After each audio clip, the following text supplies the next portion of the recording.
Okay, hi everyone, welcome to my session on Python for the Paranoid, how to secure your Python code. So I was actually also at PyCon Hong Kong last year. This is a t-shirt from last year. So yeah, if you're a speaker, you get a cool t-shirt.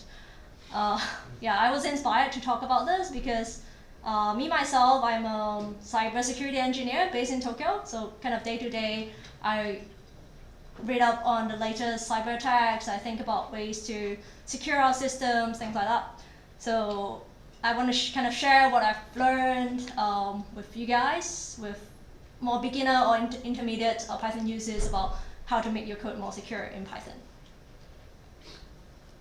So yeah, I'm sure you guys have seen the news, like cyber attacks happen every day. Sometimes your API keys are stolen, like you commit it to GitHub and somehow somebody uses it and you're slapped with a $500,000 bill, right? And if you're into beer, you've probably seen that Asahi, they got their factories.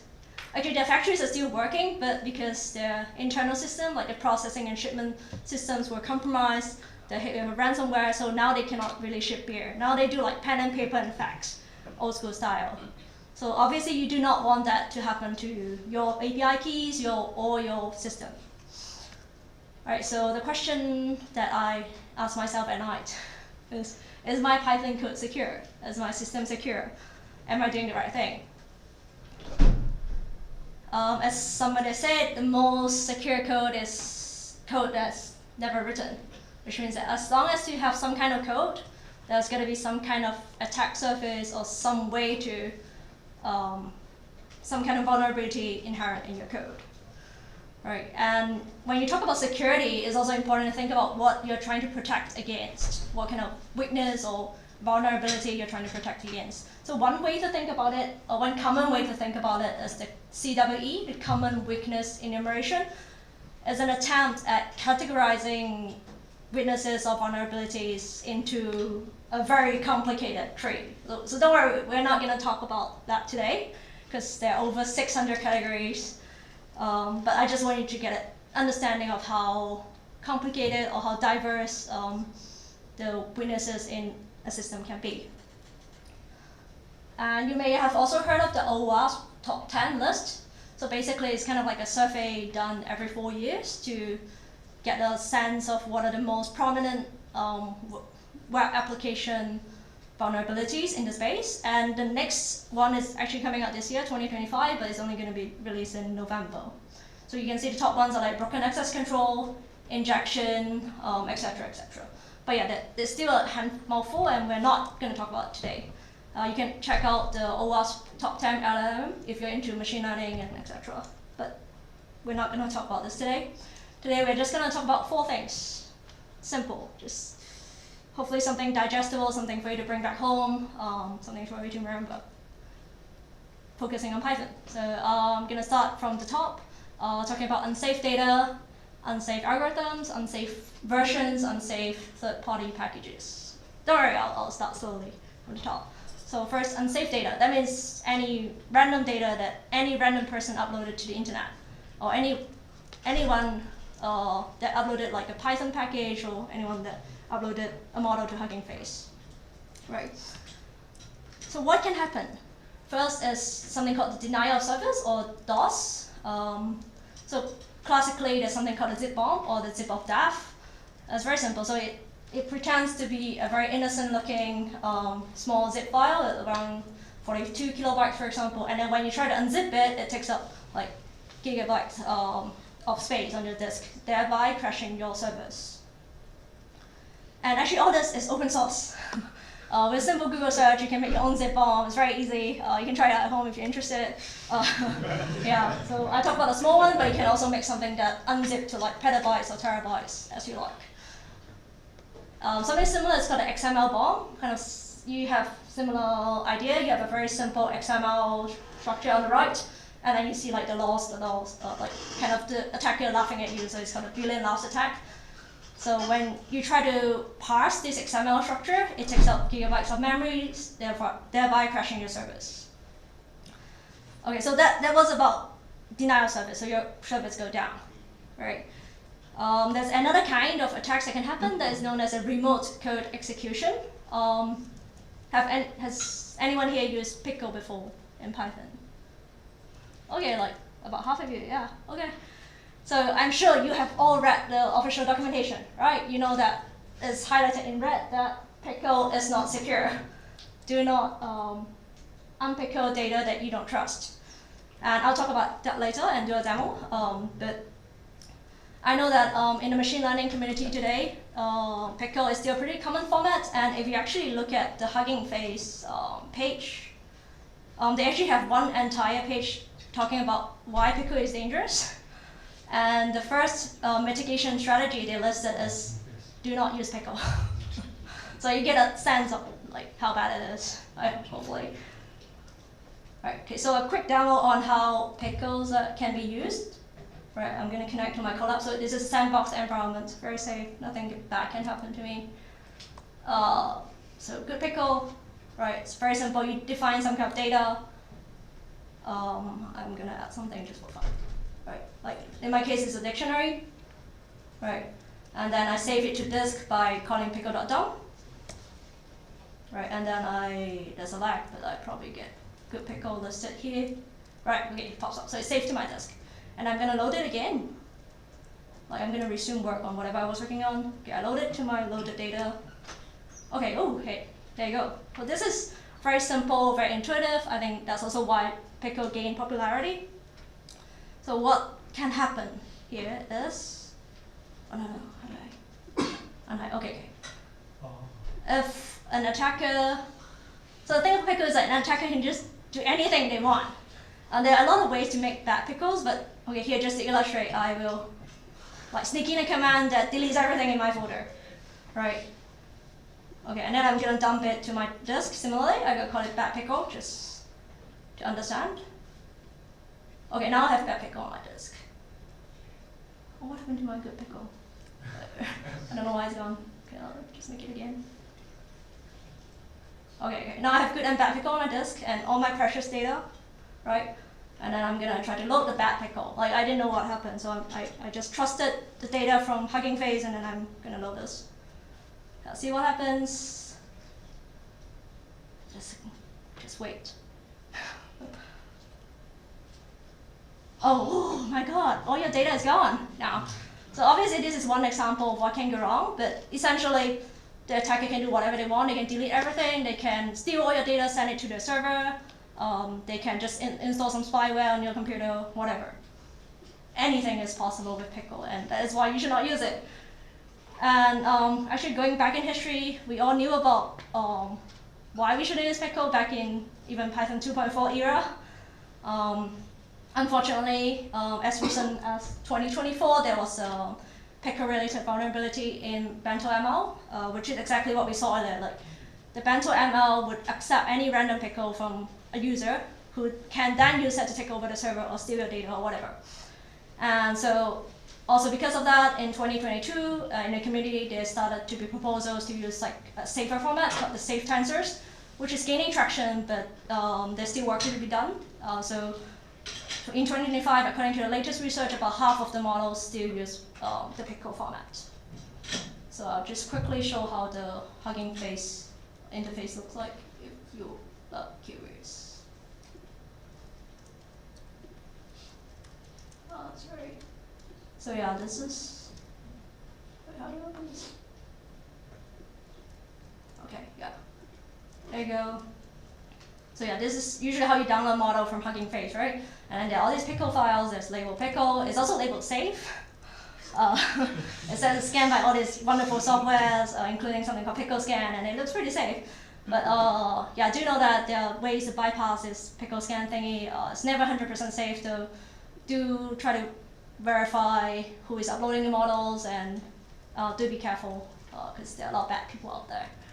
So yeah, lesson is always validate your input. It's not only about zip, XML, or pickle. So things that we have discussed, it's also about YAML, JSON, or other kinds of files. So in fact, in 2021, there was a vulnerability in TensorFlow where you can send a bad YAML file, like kind of like this. You can sneak in any OS command, and yeah, therefore essentially compromising your system. Okay, so that was about unsafe data. Now I'm gonna talk about unsafe algorithms. Okay, so we've probably, when we learn coding, when we learn Python, we've probably tried to generate random number using the random module. And if you have read the official documentation, you have seen that the random module, sorry, is a bit small, but it says it's not for security purposes. I'll show why later. We can look at the code and think together.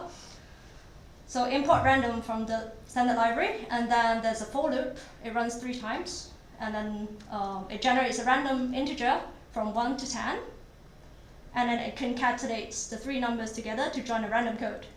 That can be a password, reset code, or whatever. So what is wrong with this code? Looks okay, right? It runs. I'll show you it runs. And I'll show you why it's wrong. Okay. So yeah, I'm going to import random. Going to generate code, like what I said. Oh, it is 4104. Okay, it looks random. Yeah. And then I'll generate another one, just see how it looks like. 3107. Ah, it looks random, right? So what's wrong is that, oops. Oh, sorry, how did I? Okay.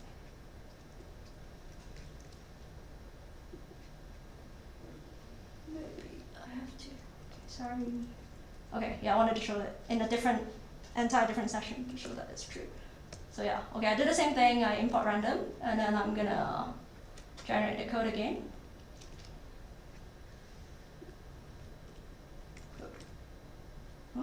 Oh, sorry, something wrong.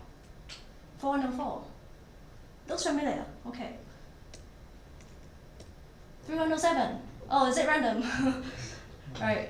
So the point is, as long as you know the seed in your random module, or if somebody can guess what your seed is, they can essentially reproduce the same random number sequence in a deterministic manner. So what this means for your system is, so this exact thing actually happened in 2012 to Plon. This is CMS written in Python. They use a random module to generate password reset codes, and attackers could basically guess what the seed was used because they didn't reseed or anything.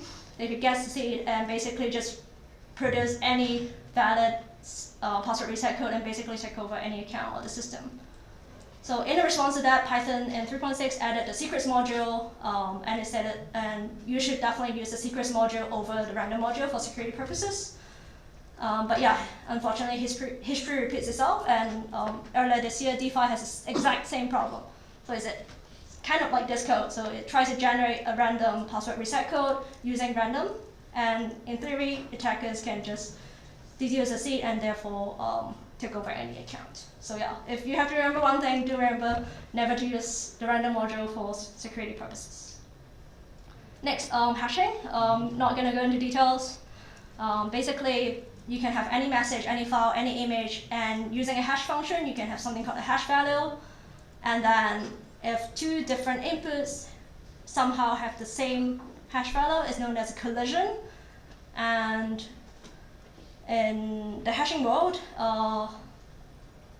the lower the probability of having a collision, the more secure the hashing function is. So I'll illustrate this. Given a string, I try to hash this with 3 different algorithms. It's the MD5, SHA-1, SHA-256. Obviously, they all have 3 different hash values, right? Because they're all different algorithms. So intuitively, you can already see MD5 has the shortest output.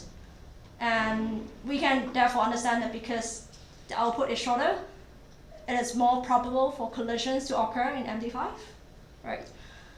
And why does it matter, right? So I'm going to show two images. Obviously, very different images. On the left is a ship. On the right is an aeroplane. It's falling down. Not sure what happened. You can read up on the article later if you're interested. It's actually quite interesting. So basically, even with 2 images that look completely different to the human eye, you can just spin up something on AWS, run open source code again for like 10 hours, and then you can make sure that these 2 images share the same MD5 hash value, which is, I think, pretty cool. But so what this means potentially is that, for example, if Alice were an evil person, Alice can prepare, say, a letter of recommendation, and also another letter that, say, grant Alice full access and asks her own boss to sign this for her. And so she can prepare 2 documents that generate the exact same MD5 hash value using a kind of collision attack. And if the boss did sign the document, you wouldn't be able to tell if he signed the first document or the second document, essentially just making the idea of digital signature meaningless. So yeah, not only MD5, SHA-1 is also shown to be vulnerable to collision attacks. But what you should do is actually just check the latest recommended list of hash functions maintained by NIST, for example. Okay, so we've talked about data, algorithms, what can go wrong. There's also something about versioning in Python. Do you guys know what Python version you're using? Some people are nodding. Okay, you do, that's great. If you don't, please check. Because in Python, it's like iPhone. There's a new one every year, and recently in October, we have 3.14, came out super new. And it goes through an active support period, and then afterwards, it goes into basically maintenance mode, like security support period. And then after that, it's end of life. So what this means, if we were to visualize this differently, that means 3.9 support is going to end in 3 weeks. So if you're using 3.9 or lower, please definitely upgrade to higher versions.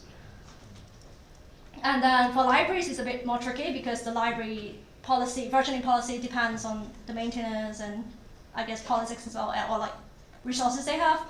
But I find that this website is pretty helpful. You can kind of look at and search for different libraries and what versions are already deprecated. Okay, and you may be thinking, oh, why is it important?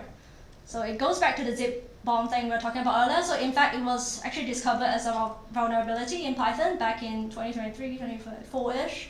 It affected basically all Python versions. Thankfully, a security patch was released in a few months, but if you kept using these versions, I mean, it would never be fixed because you have to upgrade your micro version for the patch to go in, right? So you can actually test this out if you are free. Like I tested it myself. I don't have time to demo, but like, yeah, if I use an old version like 10.13, then I can just unzip it and like destroy my server, for example. If I actually upgrade it, Python gets smarter and tells me, hey, this is zip bomb, you know? Yeah. So lesson learned, use the latest versions if you can. It's free. I know Hong Kongers love freebies. I do too. So yeah, please upgrade. And usually minor releases, so 3.9 to 3.10, are usually mostly backward compatible. So it's really no, I think, disadvantages. And you can actually try out 3.14. If you're using UV, I'll recommend UV. If you're not, I'll also recommend UV. You can try out the latest version in just like 3 lines. It's pretty cool. Has a lot of cool new features. And for libraries, you can use automated tools like Dependable or Renovate to automatically upgrade your versions. Okay, finally, we're getting to the last part about unsafe third-party packages. So this is something called the supply chain attacks. So it's not only about Python, it happens in other languages as well. So basically the idea is that even if you had your perfect ideal Python code that's flawless, as long as you're using some kind of dependency, some kind of library, that library can be compromised, or like the dependency of your dependency can be compromised. So okay, quiz time. All right, spot the difference. I'm sure all of you guys have tried pip install blah blah. Can you spot how many, I guess, errors there are out of the 5? All? Oh, okay, you guys are so smart. Okay, maybe you don't have to listen to my talk. So yeah, the idea is like they're all wrong. Yeah, like they're all typos. I think the most tricky one, maybe request, is request with S, and then for PyTorch is somehow not PyTorch but torch. I don't know why. But yeah, the idea is attackers can make use of these common typos, and they can upload malicious packages to PyPy, which is where pip install goes to by default. And you have to be, I guess, mindful of your typos. But maybe you're like, oh yeah, I don't make typos. It's for like common people. But yeah, a lot of things can happen. Like packages can be taken offline. They can be deleted by maintainers. And when that namespace becomes available, anyone can claim that. So attackers can just upload any malicious package to that deleted package name. And even if you had specified a version to your library, sometimes the version tags can be overwritten, so meaning that it's quite meaningless. And even if the repo has a lot of GitHub stars and it looks well maintained, sometimes, or it's quite common for maintenance accounts to be targeted in phishing or just like in other ways where the GitHub token can be stolen and bad things can happen. And in fact, this actually happened. This is not just me dreaming. So earlier this year, in GitHub Action, this GitHub Action called TJ Actions/change file was compromised. So it was also a supply chain attack. It was like not the action itself. They came in through like a dependency, and then using a stolen GitHub token, and then they managed to overwrite all the version tagging in the GitHub Action itself, thereby leaking all the secrets in a lot of repositories. It's pretty fascinating. You can read up on it if you're interested. But yeah, so the idea is just something beyond your control when it comes to supply chain, because just wild things can happen. So what you can do to protect yourself would be to do log files. If you use Poetry, poetry.log. If you use UV, uv.log.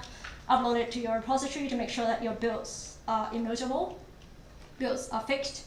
And if you're using GitHub Actions to deploy to your cloud environment, instead of writing like @main or @latest or @v4 or the version number, you should use the commit hash.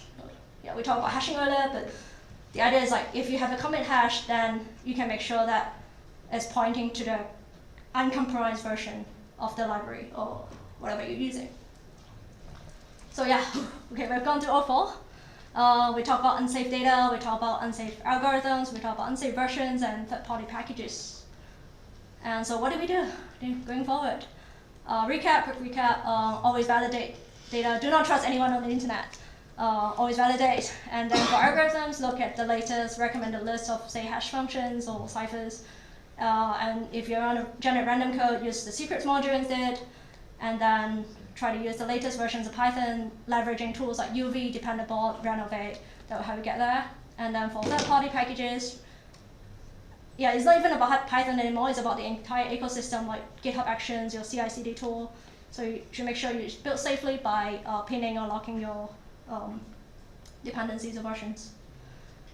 Okay, and then I also want to talk about kind of strategies to automate this, because, yeah, I mean, we try to be careful, but it's just better if we can automate the whole process and build good habits. So one thing I recommend is Rough, if you're not already using it. Rough has all these security tools already pre-installed. So you can look at things like, where I found it? Yeah, suspicious pickle usage, that is one rule. And kind of what we talked about, and there's also insecure hash usage. So you Rough will automatically check your code, and if say you're trying to load a pickle, it tells you, hey, this is unsafe, why are you doing this? Things like that. So definitely set up your linter. We had talked about Dependable earlier. You should also make sure that you enable these mostly free settings on GitHub. Most of them are opt-in, so you have to go into your repository settings and make sure you check the enable button. But yeah, there are also useful things like code scanning, etc. Don't have time to dive into all that. But yeah, essentially supply chain attack, I think that's the kind of the hardest part to understand. And it actually happens in a lot of languages, not in Python, but it also happens recently in NPM, where a lot of packages were like contaminated. And you can check out these recommended settings if you're interested. Yeah, it's a long list, and it keeps getting updated. And then finally, I think one tool we can leverage is definitely LLMs. So just for testing, I tested out Gemini. I asked Gemini to generate Python code for me to generate random password, and obviously it tells me, hey, yeah, just use random. And I also check out Grok, yeah, and yeah, same thing, right? Like, so this is what happens if you trust your LLM and you don't check their code. And then you can, but the cool thing about LLM is they own up to mistakes. So if you ask them, hey, are you sure? Please review if the code is secure. For both Gemini and Grok, it actually tells you that, hey, oh, that was actually a bad idea. You should use secrets. So yeah, in your development flow or in your, I guess, Markdown settings file, you can try to incorporate these security checks to make sure that your system is not vulnerable. Okay, so wrap up, yeah, use Rough, check your GitHub settings, use LLM to check your LLM code. And then finally, yeah, so we talked about the 4 different types of unsafe stuff today. So I hope you understood that the scope is way beyond Python. It's sometimes about algorithms, sometimes about CI/CD, about things you cannot control. So I think what's important is just have the mindset of not thinking about what works but also thinking about what can break or what can go wrong. Use your imagination, as SpongeBob says. So yeah, thank you for listening to my talk and stay safe.